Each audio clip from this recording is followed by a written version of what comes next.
दोस्तों नमस्कार। हाल फिलहाल 10th का एग्ज़ाम आया।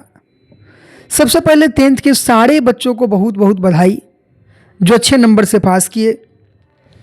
बधाई उनको भी जिनको जितनी उम्मीद थी उससे कम नंबर मिला हो, और सबसे बढ़िया बात की बधाई उनको भी जो किसी वजह से एग्ज़ाम में फेल कर चुके हैं। अब देखो, बातें सोचने के ऊपर निर्भर करता है कि आप सोचते किस प्रकार से हैं। सबसे ज़्यादा नंबर लाने वाले बच्चों को बहुत खुश होने की ज़रूरत नहीं है। आपको ये नहीं लगना चाहिए कि आपने बहुत ज़्यादा नंबर ला दिया है तो आपने दुनिया के उन सारे एग्ज़ाम को पास कर लिया है जो एग्ज़ाम आपके कैरियर को सेट करता है।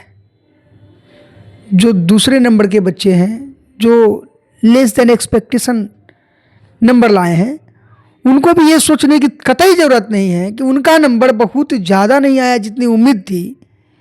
उतना अगर नंबर नहीं आया तो दुनिया के वो सारे एग्ज़ाम को उन्होंने फेल कर दिया है जो एग्ज़ाम उनके कैरियर को सेट करता है।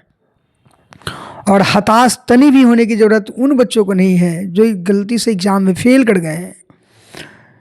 उनकी अपनी मेहनत को उतना नहीं दे पाए हैं, वो अपनी सफिशिएंट क्षमता नहीं लगा पाए हैं, उनको भी बहुत नाराज़ होने की ज़रूरत नहीं है। बशर्ते एनालिसिस करने की ज़रूरत है।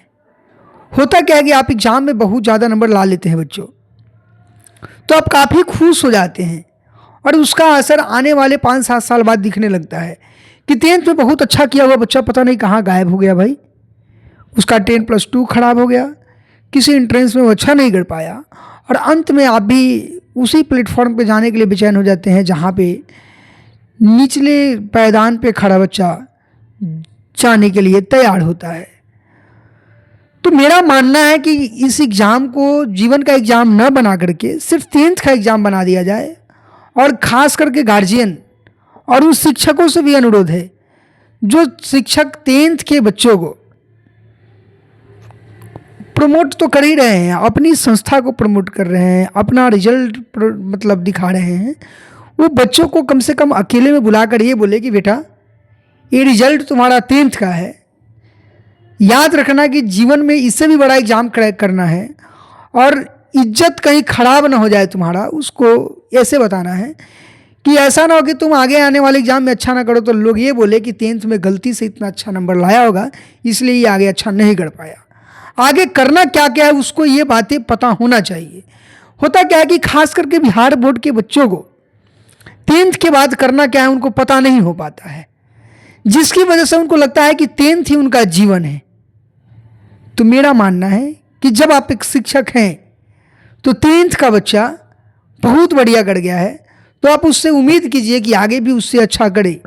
ऐसा ना हो कि समाज, परिवार, शिक्षक, रिलेटिव्स उसको इतना हाइप क्रिएट कर दे, इतना हाइप क्रिएट कर दे, बच्चों को इतना ना सर पे चढ़ा ले कि आने वाले दिन में बच्चा खराब हो जाए। ये कतई नहीं होना चाहिए। उस बच्चे को बताइए कि बच्चा को स्मार्ट बनना है, और एक पेपर उसको ऐसा नहीं कि उसका मनोबल गिर जाएगा उससे।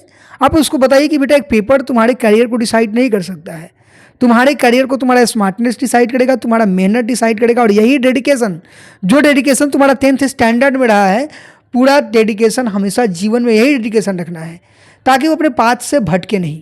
अब आइए जो मिडिल क्लास के बच्चे हैं जो एक्सपेक्टेशन से कम नंबर लाए हैं, उनको ये बताइए कि बेटा तुम्हारा अगर कम नंबर आया है 10th में तो तुम मन में आग लगा लो कि आने वाले एग्जाम में तुम्हारा इससे ज़्यादा नंबर आना चाहिए, तुमको टॉप होना चाहिए, तो भी वो अच्छा कर जाएगा। जो कमज़ोर बच्चा है यानी कि जो अपनी मेहनत नहीं कर पाया है, फेल कर गया है, तो उसको कोई सांत्वना नहीं दीजिए। पहले 2-4 दिन उसको टेंशन में जीने दीजिए, देखिए कि वो कुछ गलत स्टेप ना उठाए, इस पर सिर्फ निगरानी रखिए। उसके बाद उसको प्यार से समझाइए और बोलिए कि बेटा जो 10th में फेल करता है वो भी यूपीएससी में टॉप कर सकता है, और उसके अंदर के आग में जो है ना थोड़ा सा घी डालिए और आग लगाइए ताकि वो बच्चा अच्छा कर जाए। तो दोस्तों मेरा मानना है कि जब देश के भविष्य बच्चे होते हैं तो उसके भविष्य को बर्बाद ना होने दिया जाए और उसको शालीनता के साथ समझाया जाए, क्योंकि समाज का एक बच्चा अच्छा करता है तो उसको देख करके आने वाली 3 पीढ़ियाँ बहुत अच्छा कर जाती है। धन्यवाद।